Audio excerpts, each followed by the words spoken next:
বন্ধুরা, সকালবেলা রান্না বান্না সারিয়ে এই বররে যাচ্ছি ডাকতে মাঠে। মাঠ তো আমার ঘরের সামনেই মাঠ। আর আমার স্বামী এই যে মাঠের সর্ষের জমিতে সার দিয়েছে, তারপরে জল দিচ্ছে। এই যে আর বিকি তো দুষ্টুমি করতেছে, জল পালি তো কী করবে ও বুঝে পারে না।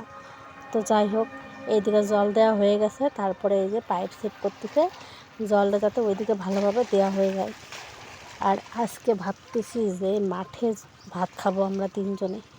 মাঠে যে সেই ছোটোবেলা খাইছি, মানে যখন ছোটো ছিলাম পিকনিক করতাম, বনভোজন করতাম, মাঠে রান্না করতাম, মাঠে খেতাম, সেই মজাটাই ছিল আলাদা।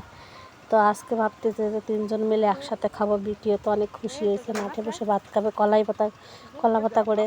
আর ওই যে কলা গাছও আছে, পাতাও আছে, কোনো অসুবিধা হবে না। তো চলো, এই যে জল সেট করা হয়ে গেছে, এখন আমরা খাবো। কি রান্না করছি তোমরা দেখো। এই যে ভাত নিয়ে আসি, জল নিয়ে আসি, কাপে করে লবণ আর মেথি শাকের তরকারি, আর আজকে বেগুন আলু দিয়ে মাছ দিয়ে তরকারি করছি। এবার তিনজনে মিলে খাবো। তারপরে এই যে আমার ছেলের দেখো যে ফিল্টার নিচ্ছি মোবাইলে। ফিল্টার নেওয়ার পরে দেখো অবস্থা, ভাতের কালার হয়ে গেছে পুরো একদম হলুদ আর হলুদ। তো যাই হোক, মাঠে খাচ্ছি কিন্তু হেভি মজা লাগতেছে। তোমার যদি খেতে ইচ্ছা করে তা তোমরাও চলে আসো। তো যাই হোক, ভিডিওটা যদি ভালো লাগে সবাই লাইক কমেন্ট করে চ্যানেলটাকে একটু সাবস্ক্রাইব করে দিও।